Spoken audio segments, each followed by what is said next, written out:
Gas, petrol, diesel ಹೆಚ್ಚಾಗಬೇಕಾದ್ರೆ Narendra ಮೋದಿಯವರು ಕಾರಣ, ನರೇಂದ್ರ ಮೋದಿಯವರು ಕಾರಣ, ಬಿಜೆಪಿಯವರು ಕಾರಣ. ಬಿಜೆಪಿಯವರಿಗೆ ಯಾವುದೇ ನೈತಿಕ ಹಕ್ಕಿಲ್ಲ, ನಮ್ಮ ಮೇಲೆ ವಿರೋಧ ಮಾಡಲಿಕ್ಕೆ ನೈತಿಕ ಹಕ್ಕಿಲ್ಲ. ಈಗ ನಾವು ಕಬ್ಬಿಣದ ಬೆಲೆ 1 ಟನ್ 19,000 ರೂಪಾಯಿ 2014ರಲ್ಲಿ, ಇವತ್ತು 73,000 ರೂಪಾಯಿ. $1ಗೆ $1 ಮಾಡ್ತೀನಿ ಅಂತೇಳಿ ಅಧಿಕಾರಕ್ಕೆ ಬಂದಂತ ನೀವು ಇವತ್ತು 59 ರೂಪಾಯಿ ಇದ್ದದ್ದು $1ಗೆ 87 ರೂಪಾಯಿ ಆಗಿದೆ. ವಿಜಯೇಂದ್ರ, ಅಶೋಕ, ಛಲವಾದಿ ನಾರಾಯಣ ಸ್ವಾಮಿ ಅರ್ಥ ಮಾಡ್ಕೊಳ್ರಿ ಇದನ್ನ. ನೀವು ಡೆತ್ ಸರ್ಟಿಫಿಕೇಟ್ ಜಾಸ್ತಿ, ಹಾಲಿನ ಜಾಸ್ತಿ, ಆಲ್ಕೋಹಾಲ್ ಜಾಸ್ತಿ, ಟ್ಯಾಪ್ ಡ್ಯೂಟಿ ಜಾಸ್ತಿ.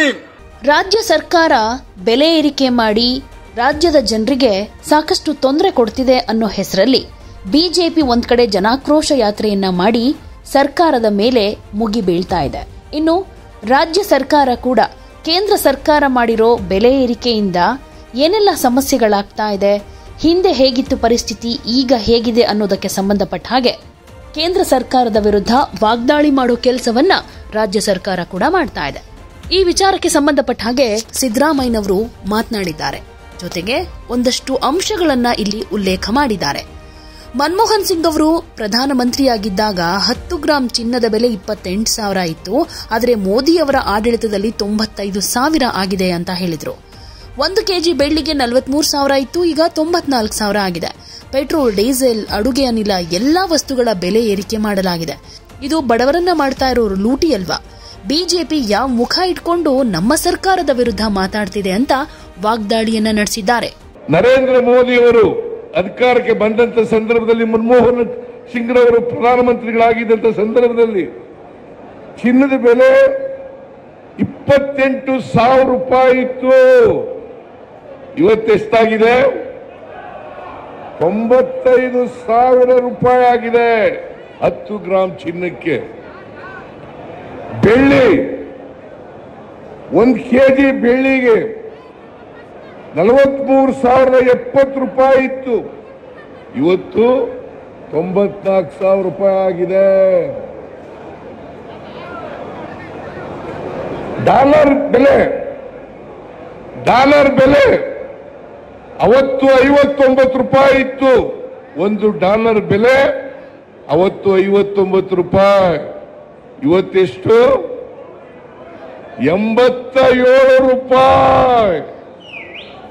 87 ರೂಪಾಯಿ.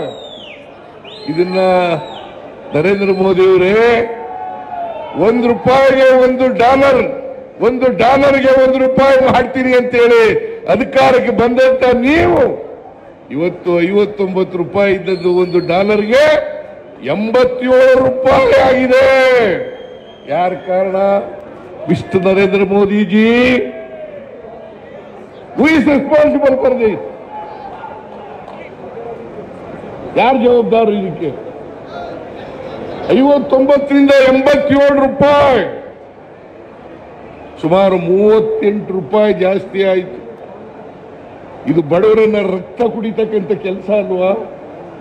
ರಕ್ತ ಈರ್ತಕ್ಕಂಥ ಕೆಲಸ ಅಲ್ವಾ? ನರೇಂದ್ರ ಮೋದಿಜಿ, ಅಷ್ಟೇನೆ ಸಿಮೆಂಟ್ ಬೆಲೆ 50 ಕೆಜಿ ಬ್ಯಾಗ್ ಎಷ್ಟು ರೂಪಾಯಿ ಇತ್ತಪ್ಪ ಅಂತಂದ್ರೆ 268 ರೂಪಾಯಿ ಇತ್ತು. ಈಗ ಎಷ್ಟಾಗಿದೆ? 410 ರೂಪಾಯಿ. ಕಡಿಮೆ ಆಯ್ತು, ಜಾಸ್ತಿ ಆಯ್ತು? ಸಿಮೆಂಟ್ ಬೆಲೆ ಕಡಿಮೆ ಆಯ್ತು, ಜಾಸ್ತಿ ಆಯ್ತು? ಕಬ್ಬಿಣದ ಬೆಲೆ 1 ಟನ್ 19,000 ರೂಪಾಯಿ 2014ರಲ್ಲಿ, ಇವತ್ತು 73,000 ರೂಪಾಯಿ. 73,000 ರೂಪಾಯಿ. ಜಾಸ್ತಿ ಆಯ್ತಾ ಕಡಿಮೆ ಆಯ್ತು? ಜಾಸ್ತಿ ಆಯ್ತಾ ಕಡಿಮೆ ಆಯ್ತು? PVC ಪೈಪ್ 60 ರೂಪಾಯಿ ಇದ್ದದ್ದು 150 ರೂಪಾಯಿ ಆಯ್ತು. ಡಿ ಅಮೋನಿಯಂ ಫಾಸ್ಫೇಟ್ ಗೊಬ್ಬರ 50 ಕೆಜಿ 1,125 ರೂಪಾಯಿ ಇದ್ದದ್ದು 1,350 ರೂಪಾಯಿ ಆಯಿತು. ಯಾರ ಮೇಲೆ ಹೊರೆ ಇದು? ರೈತರ ಮೇಲೆ ಹೊರೆ.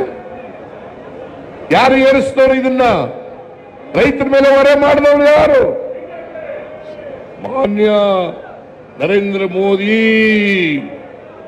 ವಿಜೇಂದ್ರ, ಅಶೋಕ, ಛಲವಾದಿ ನಾರಾಯಣ ಸ್ವಾಮಿ, ಅರ್ಥ ಮಾಡ್ಕೊಳ್ರಿ ಇದನ್ನ ನೀವು. ಅರ್ಥ ಮಾಡ್ಕೊಳ್ರಿ ಇದನ್ನ ನೀವು. ನಿಮ್ಗೆ ಅರ್ಥ ಆಗದೆ ಅಂದ್ರೆ ಈ ಪುಸ್ತಕ ಕೊಟ್ಟು ಕಳಿಸ್ತೀನಿ, ಓದ್ಕೊಳ್ರಿ, ಓದಿ. ಯಾವುದೇ ಕಾರಣಕ್ಕೆ ನಾವು ಸ್ವಲ್ಪ ಬೆಲೆ ಹೆಚ್ಚು ಮಾಡಿದ್ರೆ ಅದು ಕೇಂದ್ರ ಸರ್ಕಾರದ ಜವಾಬ್ದಾರಿ ಇದೇದ್ರಿಂದ, ಅವ್ರು ಯಥಾತತ್ವ ಬೆಲೆಗಳನ್ನು ಏರಿಸೋದ್ರಿಂದ ಎಲ್ಲ ಇಡೀ ದೇಶದಲ್ಲಿ ಆಹಾರ ಪದಾರ್ಥಗಳು, ಗ್ಯಾಸು, ಪೆಟ್ರೋಲು, ಡೀಸೆಲ್ ಹೆಚ್ಚಾಗಬೇಕಾದ್ರೆ ನರೇಂದ್ರ ಮೋದಿಯವರು ಕಾರಣ, ಬಿಜೆಪಿಯವರು ಕಾರಣ. ಬಿಜೆಪಿಯವರಿಗೆ ಯಾವುದೇ ನೈತಿಕ ಹಕ್ಕಿಲ್ಲ. ನಮ್ಮ ಮೇಲೆ ವಿರೋಧ ಮಾಡಲಿಕ್ಕೆ ನೈತಿಕ ಹಕ್ಕಿಲ್ಲ. ಈಗ ನಾವು 4 ರೂಪಾಯಿ ಹಾಲಿಗೆ ಜಾಸ್ತಿ ಮಾಡೋದು ಸರ್ಕಾರ ಬಂತದು, ಸರ್ಕಾರಕ್ಕೆ ಬಂದಿದೆಯಾ? 4 ರೂಪಾಯಿ ನೇರವಾಗಿ ರೈತರಿಗೆ ಹೋಗಿದೆ. ನಮ್ಗೆಲ್ಲಿದೆ ಬೆಲೆ? ಅನೇಕ ಜನ ರೈತರು ಹೋದ ಕಡೆ ಎಲ್ಲ ಹಾಲಿನ ಬೆಲೆ ಹೆಚ್ಚು ಮಾಡಿ ಅಂತ ಕೇಳ್ತಾ ಇದ್ರು. ಕೊಂಡ್ಕೊಳ್ತಕ್ಕಂಥ ಬೆಲೆಯನ್ನು ಹೆಚ್ಚು ಮಾಡಿ ಅಂತ ಕೇಳ್ಕೊಳ್ತಾ ಇದ್ರು. ಅವರು 5 ರೂಪಾಯಿ ಹೆಚ್ಚು ಮಾಡಬೇಕು, ಆದರೂ ಕೂಡ ಬೇರೆ ರಾಜ್ಯಗಳಿಗಿಂತ ಕಡಿಮೆ ಇದೆ. ನಮ್ಮಲ್ಲಿ ಮಾರಾಟದ ಬೆಲೆ ಇದೆಯಲ್ಲ ಹಾಲಿಂದು ಈಗ 46 ರೂಪಾಯಿ ಆಗಿದೆ. ಬೇರೆ ರಾಜ್ಯಗಳಲ್ಲಿ ಆಂಧ್ರದಲ್ಲಿ 60 ರೂಪಾಯಿ ಇದೆ, ಗುಜರಾತ್ನಲ್ಲಿ 55 ರೂಪಾಯಿ ಇದೆ. ಗುಜರಾತ್ನಲ್ಲಿ 52 ರೂಪಾಯಿ ಇದೆ. ಅಮೂಲ್ 52 ರೂಪಾಯಿ, ನಮ್ದು 46 ರೂಪಾಯಿ. ಆಂಧ್ರದಲ್ಲಿ 60 ರೂಪಾಯಿ, ಹರಿಯಾಣದಲ್ಲಿ 56 ರೂಪಾಯಿ, ತೆಲಂಗಾಣದಲ್ಲಿ 55 ರೂಪಾಯಿ, ಮಹಾರಾಷ್ಟ್ರದಲ್ಲಿ 52 ರೂಪಾಯಿ, 53 ರೂಪಾಯಿ, ಮಹಾರಾಷ್ಟ್ರದಲ್ಲಿ 53 ರೂಪಾಯಿ.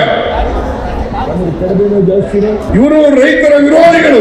ರೈತರು ಹಾಲಿನ ಬೆಲೆ ಹೆಚ್ಚು ಮಾಡಿ ಅಂತ ಹೇಳಿ ಡಿಮ್ಯಾಂಡ್ ಮಾಡಿದಾಗ ನಮ್ಮ ಸರ್ಕಾರ ಸ್ಪಂದನೆ ಮಾಡಿದೆ. ನಾವು 4 ರೂಪಾಯಿ ಹೆಚ್ಚು ಮಾಡಿದ್ದೀವಿ, ಅದು ಮಾರಾಟದ ಬೆಲೆ ಹೆಚ್ಚು ಮಾಡಿದ್ದೀವಿ. ಅದು ಮಾರಾಟದ ಬೆಲೆಯನ್ನು ನೇರವಾಗಿ 4 ರೂಪಾಯಿ ಹೆಚ್ಚು ಮಾಡಿದ್ದೀವಲ್ಲ, ಅದನ್ನ ರೈತರಿಗೆ ಕೊಡ್ತಾ ಇದ್ದೀವಿ. ಇವತ್ತು 5 ರೂಪಾಯಿ ಸಬ್ಸಿಡಿ ಕೊಡ್ತಾ ಇದ್ದೀವಿ ನಾವು. ಅದನ್ನ ಮುಂದಿನ ದಿನಗಳಲ್ಲಿ 7 ರೂಪಾಯಿ ಮಾಡ್ತೀವಿ. 5 ರೂಪಾಯಿ ಸಬ್ಸಿಡಿ ಪ್ರತಿ ಲೀಟರ್ ಹಾಲಿಗೆ, 5 ರೂಪಾಯಿ ಸಬ್ಸಿಡಿ. ಯಾವ ರಾಜ್ಯ ಕೊಡ್ತಾ ಇದೆ? ಬಿಜೆಪಿ ಸರ್ಕಾರದಲ್ಲಿ ಇರೋ ರಾಜ್ಯಗಳು ಕೊಡ್ತಾ ಇದ್ದಾರ? ಇದನ್ನೇ ಕೇಂದ್ರ ಸರ್ಕಾರ ಕೊಡ್ತದೆ ನಮಗೆ. ಯಾವುದೇ ಕಾರಣಕ್ಕೆ ನಾವು ಸ್ವಲ್ಪ ಬೆಲೆ ಹೆಚ್ಚು ಮಾಡಿದ್ರೆ ಅದು ಕೇಂದ್ರ ಸರ್ಕಾರದ ಜವಾಬ್ದಾರಿ ಇದೇದ್ರಿಂದ, ಅವ್ರು ಯಥಾತತ್ವ ಬೆಲೆಗಳನ್ನು ಏರಿಸೋದ್ರಿಂದ ಎಲ್ಲ ಇಡೀ ದೇಶದಲ್ಲಿ ಆಹಾರ ಪದಾರ್ಥಗಳು, ಗ್ಯಾಸು, ಪೆಟ್ರೋಲು, ಡೀಸೆಲ್ ಹೆಚ್ಚಾಗಬೇಕಾದ್ರೆ ನರೇಂದ್ರ ಮೋದಿಯವರು ಕಾರಣ, ಬಿಜೆಪಿಯವರು ಕಾರಣ. ಬಿಜೆಪಿಯವರಿಗೆ ಯಾವುದೇ ನೈತಿಕ ಹಕ್ಕಿಲ್ಲ. ನಮ್ಮ ಮೇಲೆ ವಿರೋಧ ಮಾಡಲಿಕ್ಕೆ ನೈತಿಕ ಹಕ್ಕಿಲ್ಲ. ಈಗ ನಾವು 4 ರೂಪಾಯಿ ಹಾಲಿಗೆ ಜಾಸ್ತಿ ಮಾಡೋದು ಸರ್ಕಾರ ಬಂತದು, ಸರ್ಕಾರಕ್ಕೆ ಬಂದಿದೆಯಾ? 4 ರೂಪಾಯಿ ನೇರವಾಗಿ ರೈತರಿಗೆ ಹೋಗಿದೆ. ನಮ್ಗೆಲ್ಲಿದೆ ಬೆಲೆ? ಅನೇಕ ಜನ ರೈತರು ಹೋದ ಕಡೆ ಎಲ್ಲ ಹಾಲಿನ ಬೆಲೆ ಹೆಚ್ಚು ಮಾಡಿ ಅಂತ ಕೇಳ್ತಾ ಇದ್ರು. ಕೊಂಡ್ಕೊಳ್ತಕ್ಕಂಥ ಬೆಲೆಯನ್ನು ಹೆಚ್ಚು ಮಾಡಿ ಅಂತ ಕೇಳ್ಕೊಳ್ತಾ ಇದ್ರು. ಅವರು 5 ರೂಪಾಯಿ ಹೆಚ್ಚು ಮಾಡಬೇಕು, ಆದರೂ ಕೂಡ ಬೇರೆ ರಾಜ್ಯಗಳಿಗಿಂತ ಕಡಿಮೆ ಇದೆ. ನಮ್ಮಲ್ಲಿ ಮಾರಾಟದ ಬೆಲೆ ಇದೆಯಲ್ಲ ಹಾಲಿಂದು ಈಗ 46 ರೂಪಾಯಿ ಆಗಿದೆ. ಬೇರೆ ರಾಜ್ಯಗಳಲ್ಲಿ ಆಂಧ್ರದಲ್ಲಿ 60 ರೂಪಾಯಿ ಇದೆ, ಗುಜರಾತ್ನಲ್ಲಿ 55 ರೂಪಾಯಿ ಇದೆ. ಗುಜರಾತ್ನಲ್ಲಿ 52 ರೂಪಾಯಿ ಇದೆ. ಅಮೂಲ್ 52 ರೂಪಾಯಿ, ನಮ್ದು 46 ರೂಪಾಯಿ.